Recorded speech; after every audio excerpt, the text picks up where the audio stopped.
Hey guys, this is the Sports Hub. I'm Connor O'Gara. Week 4 prep football action will be underway this weekend. We have a lot to get to in this show. Just in case you haven't heard, Cozad, Kearney Catholic playing this weekend. Yeah, we're definitely going to be talking about that. We have a Coach's Corner interview with Amherst Coach Ron Evans. We're going to talk about some of my awful picks last week. In case you missed it in the paper, I didn't do so well in that department. But before we get to any of that, we're going to talk 3 stars as we always do, and we're going to go to Kearney Catholic with Bryce James. Was able to have a big game for the Stars. He had 3 touchdowns and a win against Columbus Lakeview. John Masker was looking his way in the second half. Stars had a big second half performance in that one. Big fourth quarter performance, more specifically. They had 28 points in the fourth quarter, and that's something that they're going to need to see a lot more of if they're going to be able to hang with a defense like Cozad. And then the second star we're going to look to is Ivan Demit-Og of Wilcox-Hildreth. The tailback had over 280 yards rushing, had 5 TDs in that one, 4 TDs rather in that one, and just had an absolute monster game. Wilcox-Hildreth able to get his first win of the season. Demit-Og is a kid that was on the cross-country team last year. Gabe Eberhard convinced him to come out for football this season, and I'm sure glad that he's not only running, but running really well for his squad. And then the third star we're going to look at, Colton Lammers of Pleasanton. He was able to have a 4-touchdown game, 237 yards in that one, or 5 touchdowns and 237 yards. Total yards of offense in that one. Just had a monster game for the Bulldogs, and that's something they're going to need to see a lot more of in the future, because you look at that upcoming schedule, 4 straight 2-0 teams that Pleasanton is going to have to get through in its upcoming schedule. And then we don't really like to repeat stars on back-to-back weeks in this program, but if there was ever a case for it, Christian Best of Elm Creek is that guy. Just in case you missed it, he had 6 touchdowns last week. That's a week after he had 5 touchdowns. He now has 11 touchdowns on the year. I can do math, I guess.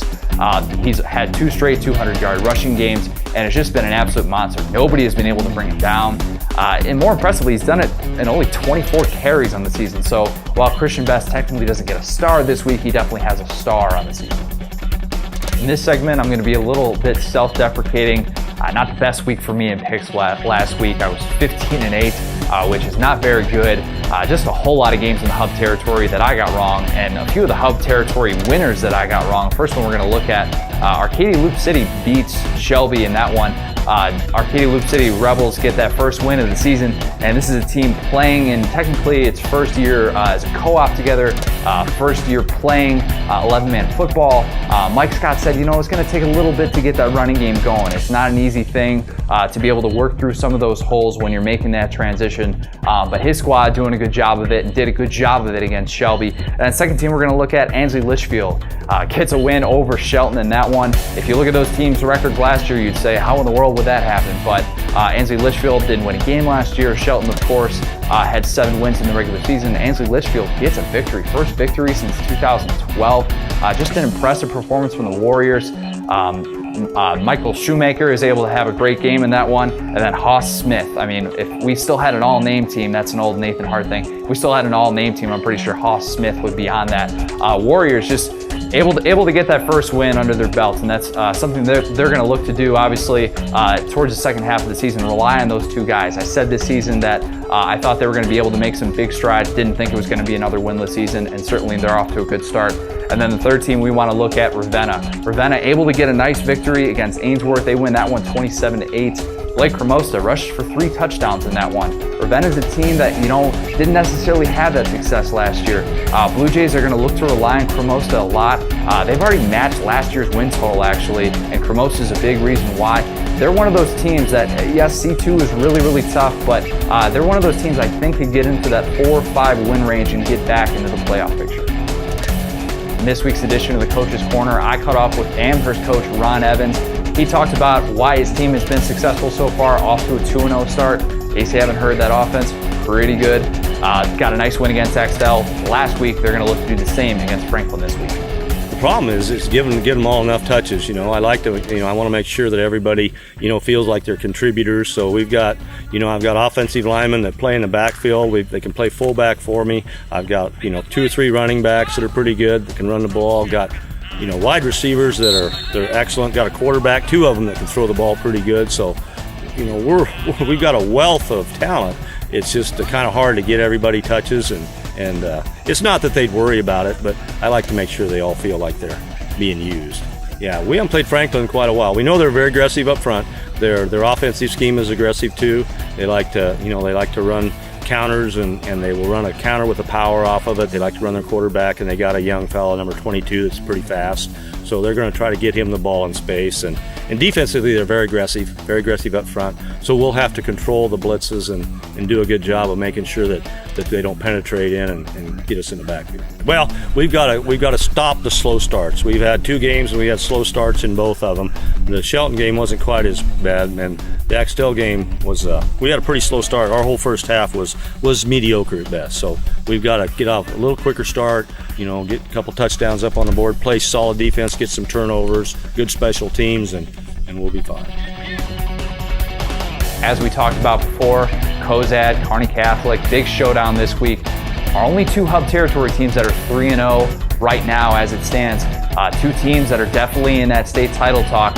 Both of those teams would like to get to that point, but instead of trying to pick, a winner in this one or come up with analysis and come up with a prediction like that, as we've seen from before, my picks not so great.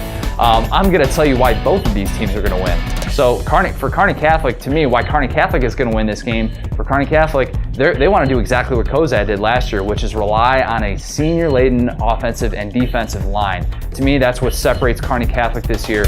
They're a team that is able to win that battle in the trenches. They've been able to do it so far in the early part of the season, and when they need those tough yards, they're able to rely on that offensive line. Dave Collins says it all the time. He says when his seniors are in those tough spots, they want the offensive line, defensive line, they want that pressure put on them. Yes, this is a game that's going to have a lot of playmakers. We're going to talk about those kids as well throughout the week, but this is a game that really I think will be won in the trenches, and if it is, Kearney Catholic I think has the advantage on that this year. A team that has thought about that loss that they had to Cozad all of last year. They really felt like that game against Cozad, which was their first loss of the season, was a game that kind of turned things. Cozad, Jake Paulson said to me after the season, he said, when we won that Kearney Catholic game, we knew that we were going to be able to win a state title. And for Kearney Catholic, that was kind of the one that got away, and that kind of, maybe they started doubting themselves, but I don't think the Stars were the same team after that. So Kearney Catholic's been thinking about that all last year, definitely going to be having a mindset of revenge, definitely on Friday night. And then Cozad's going to win the game. Well, Haymakers, under Brian Cargill, they just don't lose. And to me, that's something that, I don't know if that's really an X's and O's thing, but Brian Cargill hasn't lost a game at Cozad yet. He's 16-0 since he took over the helm last year. Obviously the state title, we talked about that. And he does it because his defense is just so stout. Teams can't score points on them. Teams don't get into those long series against the Haymakers. And that's because Cargill game plans so well. He just understands this idea of execution, and really, when his team gets out to play on Friday, it's a matter of execution because they've prepared so well for each individual opponent of the season. And Cargill is definitely going to have something drawn up really well for the Stars in that balanced offensive attack. I think it's going to be a really good battle to watch. Cozad, a team that obviously wants to get back to the level it was at last year, has had to grind its way through some games this year, but I think this is going to be a really good one. If you check out the copy of the Hub Sports section today, you can see my pick on this game. I'm not going to make a pick yet. All I'm going to say is that it's going to be a good, low-scoring battle. Well, that'll about do it for this week. We have a lot of good storylines to watch for this weekend. If you're not making it out to a game, don't necessarily have plans, I would make a trip out to Elwood. Elwood and Selma Myrna are going to be squaring off. They're going to score a ton of points. If you want to watch some good 8-man football, a lot of offense, definitely make your way out to Elwood this weekend. We're going to try and be covering as many of the games as possible. Definitely follow us on Twitter, as you always should. And like I said, we're going to be trying to tweet out as many updates as possible because, we want to be that one-stop shop for you guys. So for Connor O'Gara, this has been the Sports Hub. Thanks, guys. We'll see you next week.